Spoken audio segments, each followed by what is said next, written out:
Para la fecha en que estamos grabando esto, hoy día lunes, ayer, día domingo, El País, un medio muy importante en España, ponía en su versión impresa, en su periódico, como portada el siguiente titular.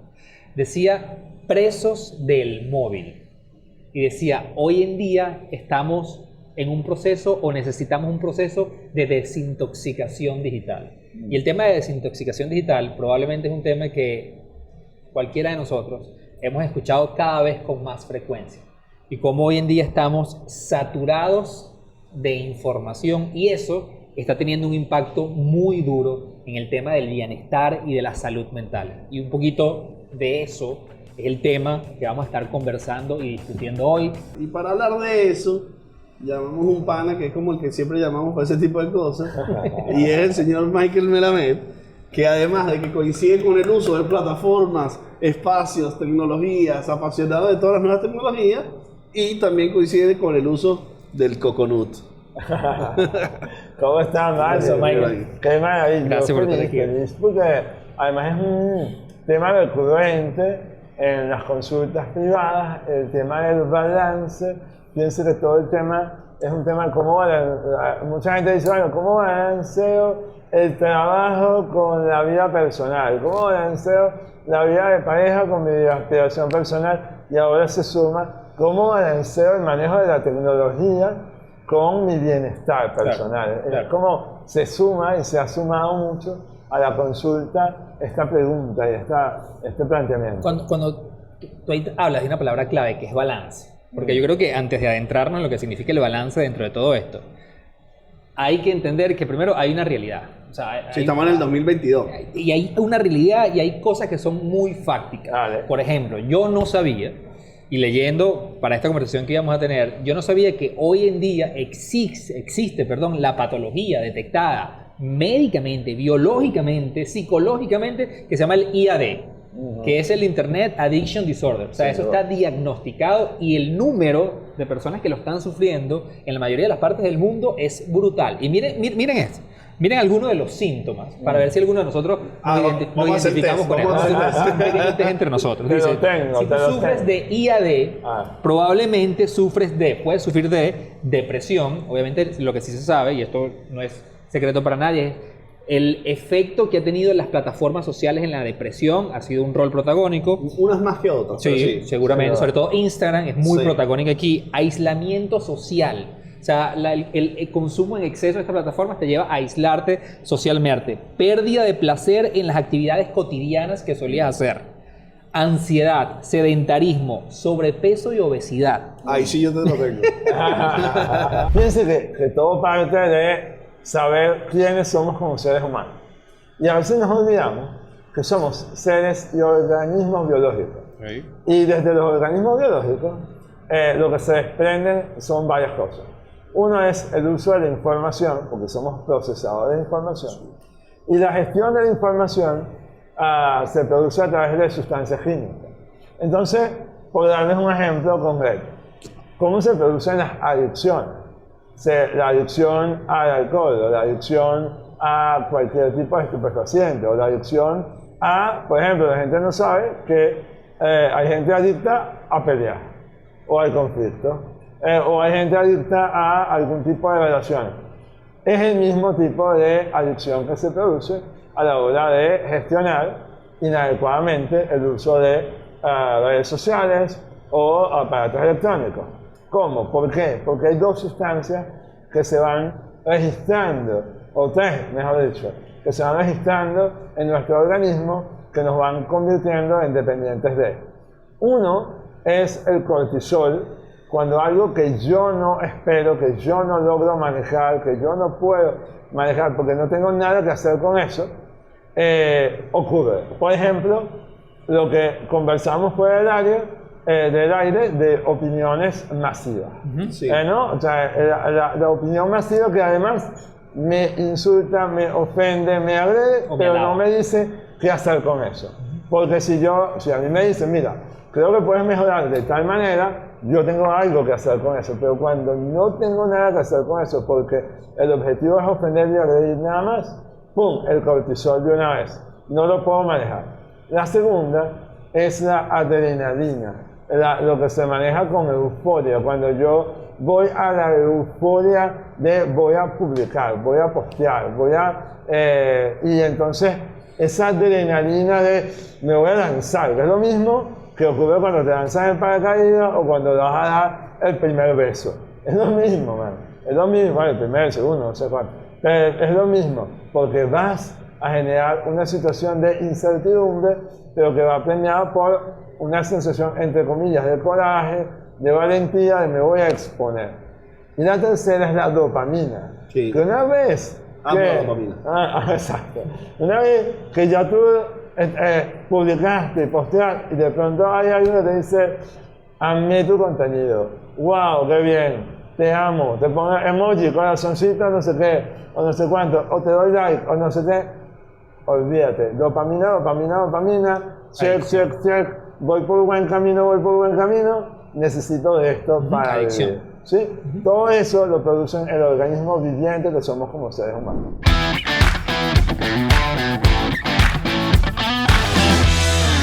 Juan, vacílate esto. ¿Me crees si te digo que si Argentina gana el Mundial va a haber un rumbón increíble en India? Que la comunidad de fanáticos de Argentina fuera de Argentina más grande del mundo está en India y Bangladesh. Todo es culpa de Maradona. Échese cuenta. No más, lo que pasa es que en Kerala, una ciudad en India, son muy futboleros. En el Mundial del 86, cuando Diego Maradona y los argentinos eliminaron a los ingleses, muchos indios salieron a celebrar porque sus excolonizadores perdieron el partido y quedaron eliminados. Y a partir de allí le van a Argentina, pero con niveles absurdos. Bueno, pero si no tenían tanto nivel es normal. Es como cuando Argentina vino a Venezuela y había gente por todos lados en el hotel. No, Juan, no es así. Pilla el video de cuando Argentina ganó la Copa América y cómo lo celebraron en India.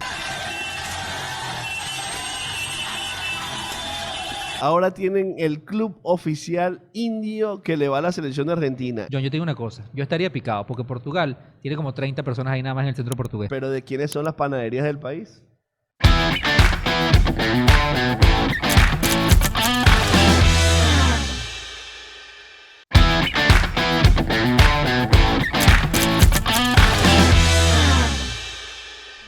Una de las cosas que uno lee mucho alrededor de los expertos que se han dedicado, de hecho el documental que salió hace 2 años en Netflix, era de las redes sociales, no recuerdo ahorita el nombre, pero hablaba precisamente de los peligros, el dilema de las redes sociales. El dilema de las redes sociales. Una de las cosas que decía una de las personas que entrevistaba en ese momento es que decía, ya va, pero seamos objetivos. El ser humano, históricamente, desde las generaciones anteriores hasta hoy las que conocemos, siempre se formó y se desarrolló a través de las emociones de aceptación y rechazo. Eso es parte intrínseca de la formación de un ser humano. Pero ¿qué pasa con las plataformas digitales y qué pasa con las nuevas generaciones? Quienes crean esta plataforma trabajan para que tú solamente recibas un solo efecto, que es generalmente el positivo. Es decir, ¿por qué estas redes sociales te mantienen enganchadas? Porque tú lo acabas de decir. Hay personas especializadas creando tecnología para que tú constantemente recibas el estímulo positivo, por ende se dispara la dopamina, por ende yo me hago adicto. Es decir, eso no sucede por casualidad. Es decir, ese equilibrio entre aceptación y rechazo, yo creo que no se siente en las plataformas digitales. O sea, es más lo positivo que tú recibes que lo negativo. Entonces te hace como no estar preparado para el rechazo. Porque, pues, bueno, porque siempre en tu comunidad tú vas a sentir que, y eso todo el mundo pasa, te quiere. Mis seguidores, todo el mundo me quiere, todo el mundo me adora, y cuando de repente yo me expongo a una situación en el mundo real donde eso no sucede, me derrumbo, no entiendo la vida y caigo en depresión. Y adicionalmente entender justamente si son sustancias bioquímicas como cualquier otra cosa, yo no voy a dejar de brindar para celebrar ciertas cosas. Es el uso adecuado, balanceado de aquellas cosas que me hacen bien hasta que me hacen bien, y cuando no depender de algo más, es decir, de yo tener la intencionalidad siempre en el manejo de la situación. Es pasar de lo emocional a lo intencional.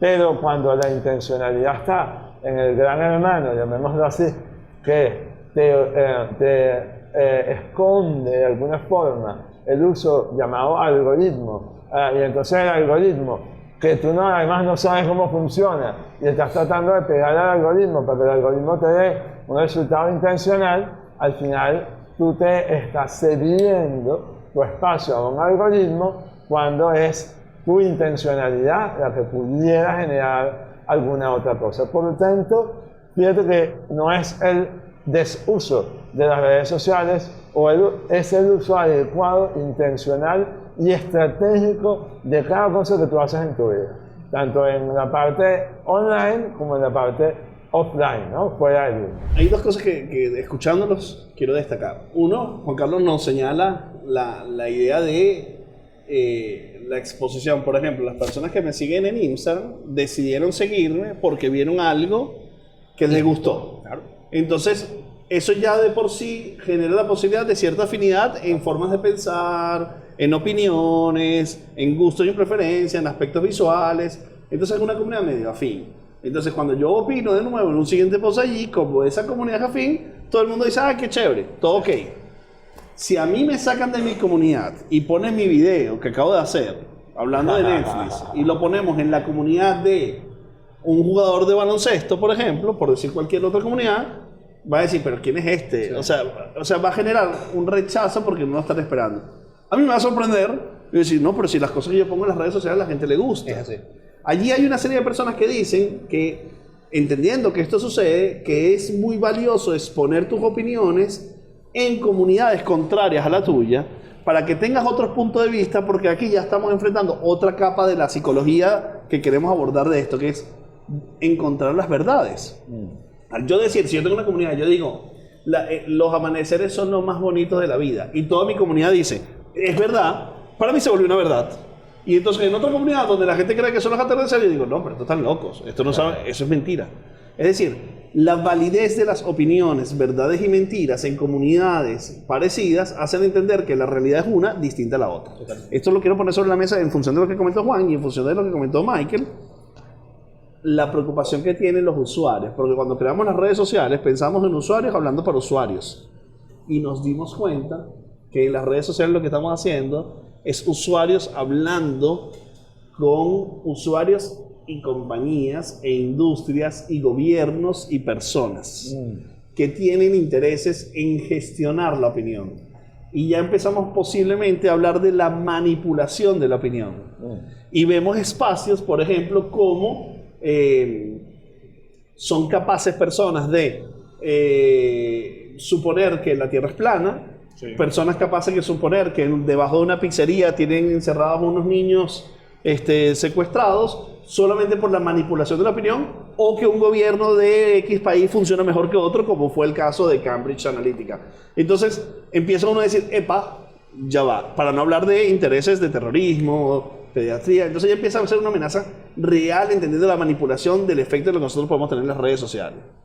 En el uso del bienestar personal, lo único que puede hacer cada persona es justamente hacer uso de la necesidad, la búsqueda de la verdad, o, por el contrario, hacer uso de su alcance. Manifestar tu alcance y estar de acuerdo con que tú vas a tener un alcance específico y ampliar el alcance de una manera orgánica te puede llevar a algo más saludable que pretender tener verdades que a lo mejor no vas a llegar, o incluso hacer cambios de alguna manera atrevidos en tu manera de gestionarte para entonces atreverte a exponerte a cosas distintas y saber que la innovación puede ser parte de tu vida, pero también entonces ya la identidad de tus perfiles son innovadores. Claro, pero yo te rato porque decir, ¿qué hace Michael hablando de eso? Por ejemplo. Por ejemplo. Y entonces uno se expone y uno dice, bueno, ¿sabes qué? Déjame exponerme personalmente a otros mundos. Sí. Como diría uno de mis maestros, diría, mientras más mundos, más sano eres. Sí. Porque no dependes de un solo mundo y saber que hay una verdad en eso. No, tú te vas a exponer y de esa manera, pero no te vas a exponer para no ser saludable y para que te critiquen. No, te vas a exponer para descubrirte en otros mundos.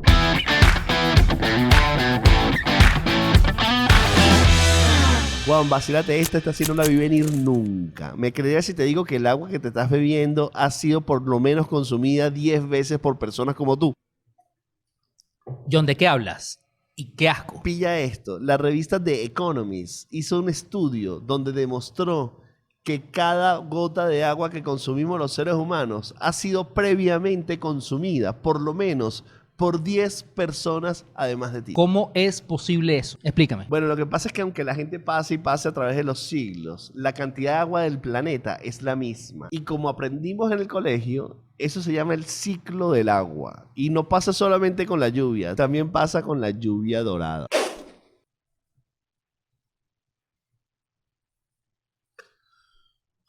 Escucha, los científicos determinaron que los átomos de esa agua que bebes pasaron de transformarse de agua a orine y de orine a agua por lo menos 10 veces. Bueno, y a mí me recomiendan que me tengo que tomar por lo menos 8 vasos de agua al día. Eso quiere decir que son como... Ha pasado por 80 personas. No solamente eso, Juan, porque el estudio se hizo solamente con personas, sin contemplar los animales, lo cual significa que esa agua ha pasado por ahí por mucho más. No, compadre, te digo una cosa. Qué buena forma de quitarme la sed.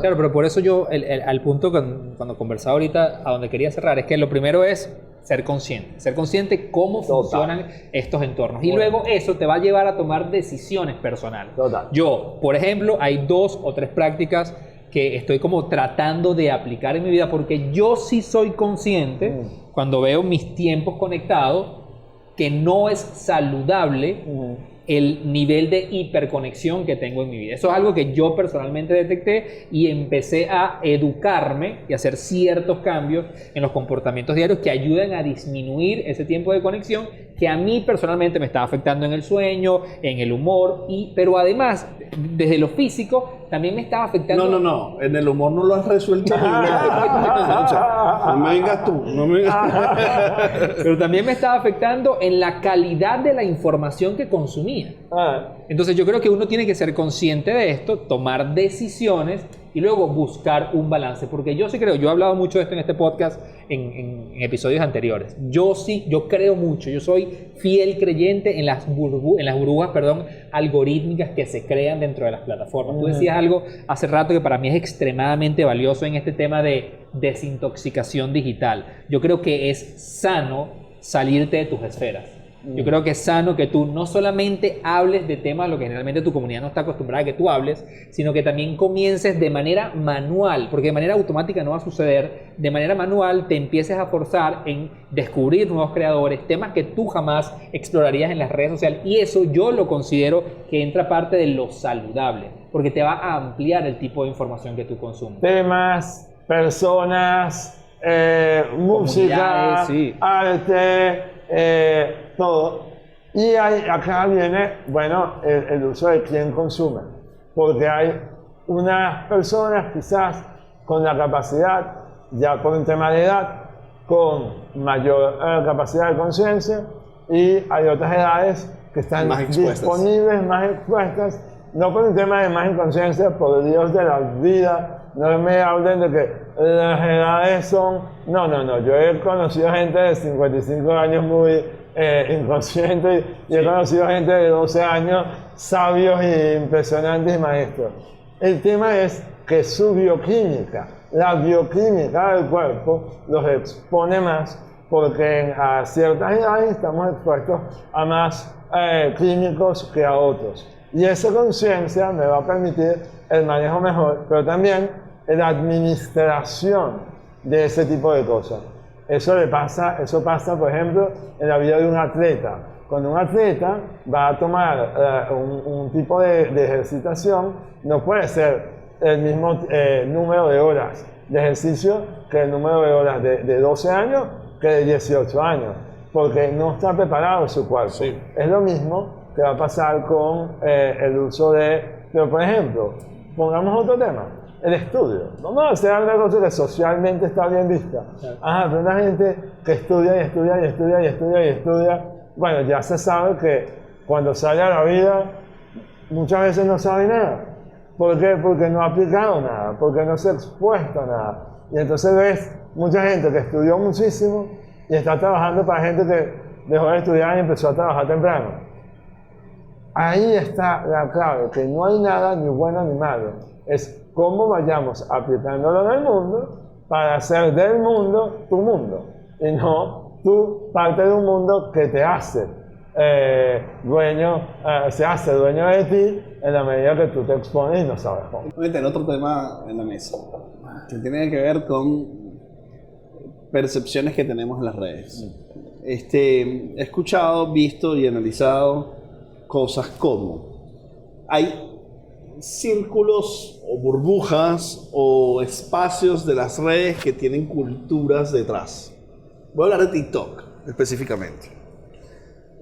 Hay una masa de contenidos en TikTok consumido por una masa de personas que otra masa dentro de TikTok no está consumiendo, que tiende a la depresión, que tiende a estimular la depresión, tiende a estimular el contenido depresivo, tiende a estimular el contenido fatalista, tiende a estimular el contenido de tristeza y que está generando una especie de cultura y de disfrute de esto.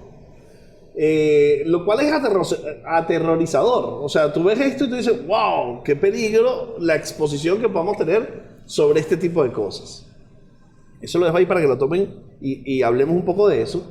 Y eso lo conecto para hablar de la cultura que hay detrás de las redes, que tiene que ver con que tú podrías definir algo muy amplio y demasiado amplio. Bueno, que Twitter es para caerse a golpe. Instagram es para deprimirse de la vida maravillosa que tienen los demás y no la mía. Sí. Y TikTok es para reírme.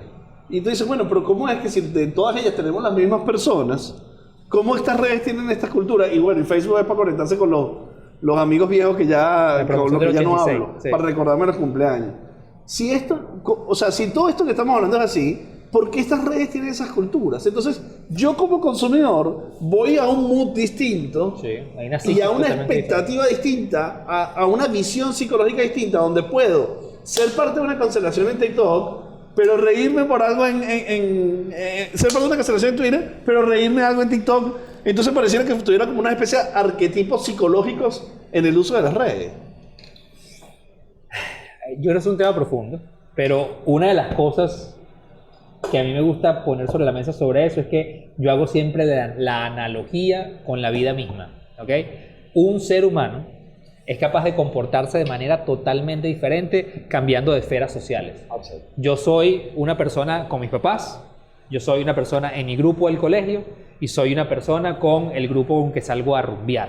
Es decir, estas esferas me permiten a mí mostrar una cara de mí. Y yo creo, no digo que tenga la verdad absoluta en mis manos, pero yo creo que eso sucede en las redes sociales. Yo creo que la sociedad o la esfera en la cual yo me adentro, en el caso TikTok, en el caso Twitter o en el caso Instagram, validan que yo me comporte de cierta manera. Y de hecho es el comportamiento aceptado. Y por eso cada vez se ve más acentuado. Yo sí creo que cada red tiene su psiquis. Y cuando tú entras, psicológicamente te seteas en ese mundo. Entonces, por ese lado, yo creo que al final es como una vitrina, un espejo que refleja lo que realmente somos en la vida misma. Y luego las personas que siguen a una de esas redes te construyen esa psique. Te la construyen y te la validan. Te construyen y te validan, pero y la pregunta es, estoy totalmente de acuerdo contigo, y la pregunta entonces, ¿qué es lo saludable? Lo saludable es la construcción de una identidad coherente que haga una traza, que tú te metas en tu Twitter, te metas en tu Instagram, te metas en tu TikTok. Una vez que no comentamos mucho, pero que los adolescentes usan mucho, que es Snapchat. Sí. Y te metes en cada una de esas y de alguna manera te encuentres. Porque cuando te desencuentras es que no estás encontrando ese ser, ese modo de ser.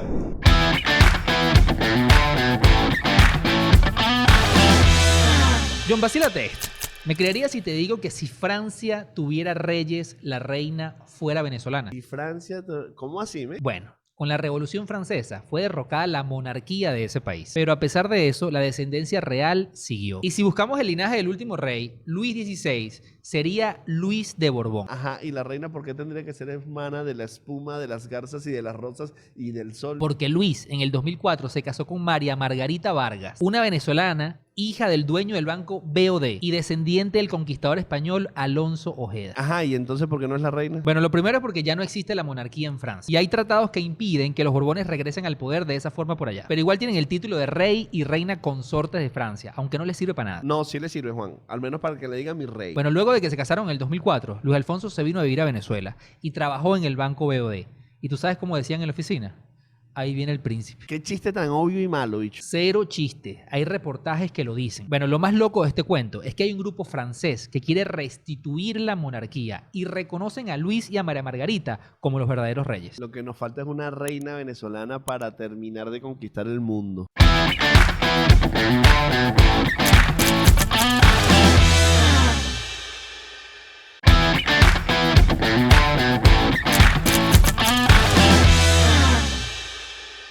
Vamos a una posibilidad de aplicación, que es, ¿quién soy yo?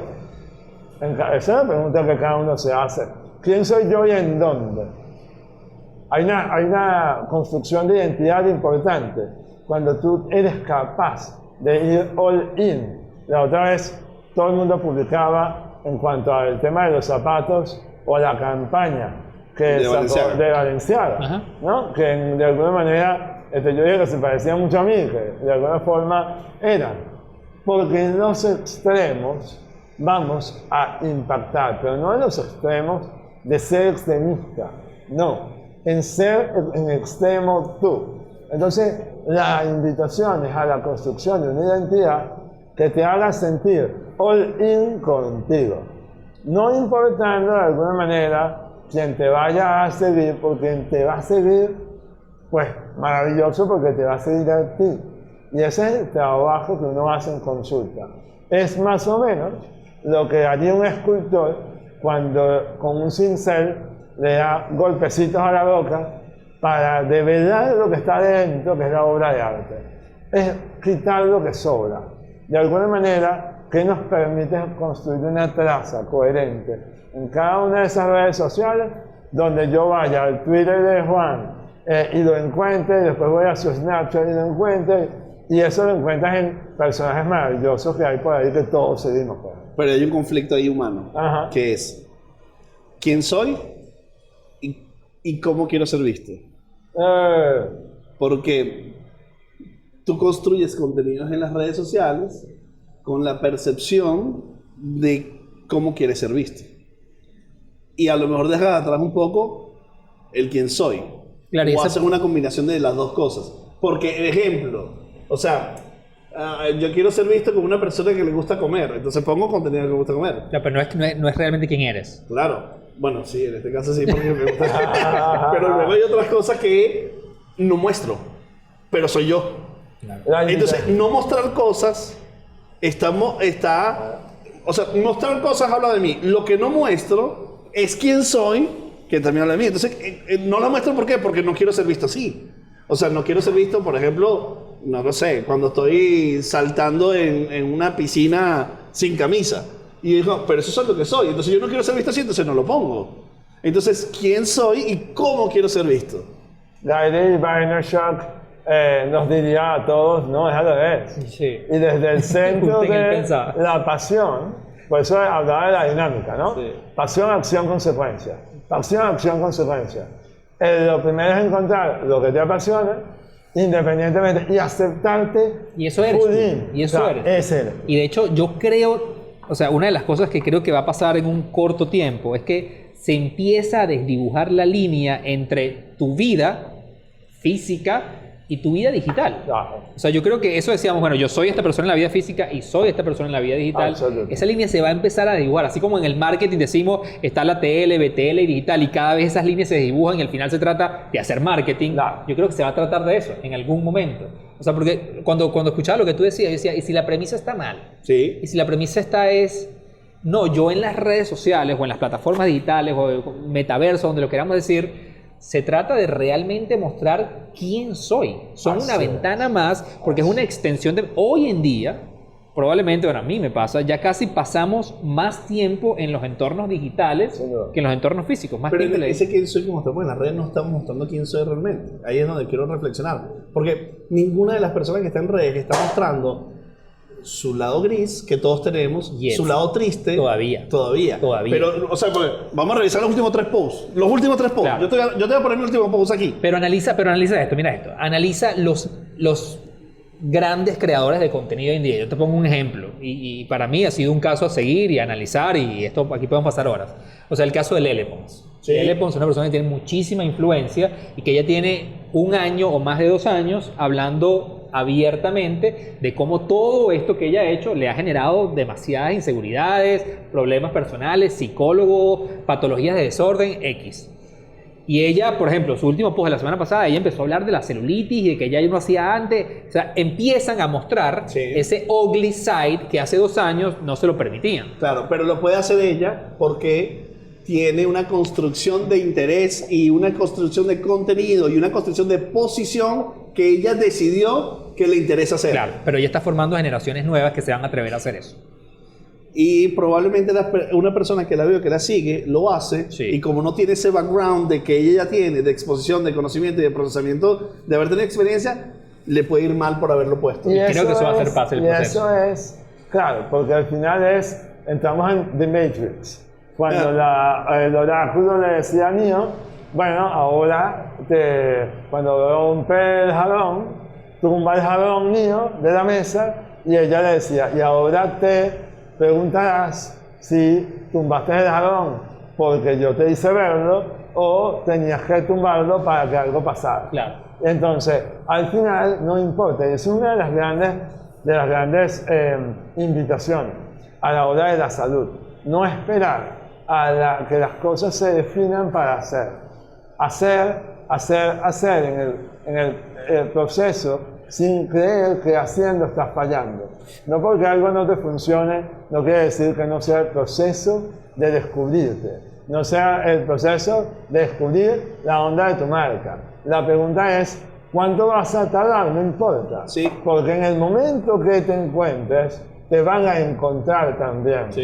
Y es De el acuerdo. proceso de atracción y si se ponen a ver cuántos personajes de redes sociales comenzaron así, haciendo lo que verdaderamente creían que era divertido y de pronto los seguidores los fueron encontrando y ellos se fueron definiendo y redefiniendo, porque la mayoría de los creadores del contenido empiezan un proceso de definición y como cualquier cosa en el mundo. Claro. Biología, otra vez, biología, somos evolutivos. La biología es como el planeta Tierra. Uno dice, bueno, el calentamiento global. Y otros dicen, bueno, se está readaptando. La pregunta es si vemos este proceso según nuestro queridísimo autor de, ¿cómo se llamaba el autor de Homo Deus? Homo sapiens. El Homo sapiens.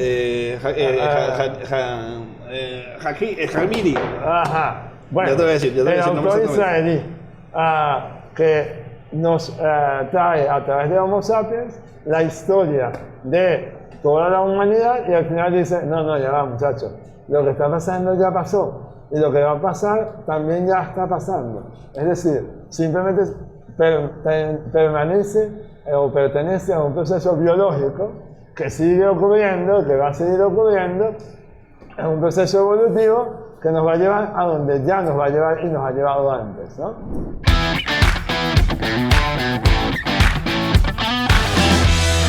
John, vacílate esto. Me creería si te digo que Jack Sparrow para los maracuchos era un muérgano. Durante la época de la colonia y los piratas, Maracaibo fue invadido varias veces por el pirata Henry Morgan. A su tripulación se le conocía como los Morganeers. Y luego de muchos saqueos en la ciudad, se le comenzó a decir así a las personas que tenían malas intenciones. Pero Jack Sparrow estaba con Henry Morgan. Jack Sparrow no existe. Que yo siempre pensé que Pirata del Caribe era un documental de Disney Plus. Bueno, disculpa que te rompe la ilusión, pero la realidad es que con el pasar del tiempo, la palabra se fue deformando transformando hasta llegar al coloquial muérgano. La verdad es que Maracaibo sufrió mucho a manos de los piratas, tanto así que hay un juego sobre eso. Un juego sobre eso. Hay un juego de mesa gringo llamado Maracaibo, que es básicamente un Risk, pero con piratas y Maracaibo. Entonces hay dos juegos de mesa sobre Maracaibo. Ajá, ¿cuál es el otro? El Marápoli, que es como un monopolio, pero en vez de comprar el Park Avenue, compras la Avenida Las Delicias y el puente sobre el lago. John, si de verdad eso existe, necesito que me envíen uno ya. Por supuesto que existe, primo. Y ya tú vas a ver que seguro algún maracucho nos va a mandar uno para acá.